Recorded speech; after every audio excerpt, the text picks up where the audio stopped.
नाज़रीन, दाने में उमरकोट का सूरज कुमार जी रिपोर्ट शामिल कंदासीं तो उमरकोट 8 महरम आराम मातमी जुलूस बरामद। हर तरफ या हुसैन जूं सदाऊं, सिक्योरिटी जा इंतज़ाम सख्त।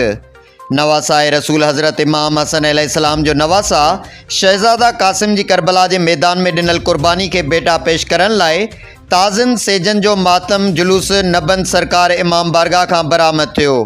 मातमी जुलूस पंहिंजे मरकज़ रस्तन खोसा इमाम बारगाह, कदीमी समा इमाम बारगाह, अंब जो पिड़ इमाम बारगाह का थींदो मरकज़ी इमाम बारगाह 5 पीर पहुचंदो, जितां नंढा वॾा जुलूस गॾु थी एक मरकज़ी जुलूस की शिकिल इख्तियार कंदा। मरकज़ी मातम पंहिंजे मुक़रर रस्तनि कहेरी इमाम बारगाह, बुखारी इमाम बारगाह, शाही बाज़ार ऐं मार्केट चौक खां थींदो।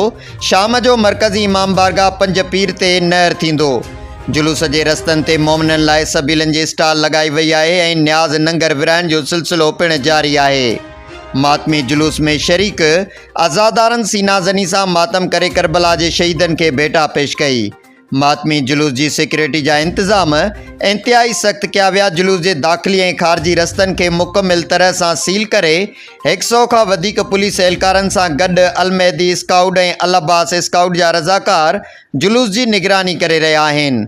SSP ऑफिस जुलूस की निगरानी लाइ कंट्रोल कायम किया वियो, जंहिंजी निगरानी SSP आसिफ रज़ा बलोच करे रहियो आहे।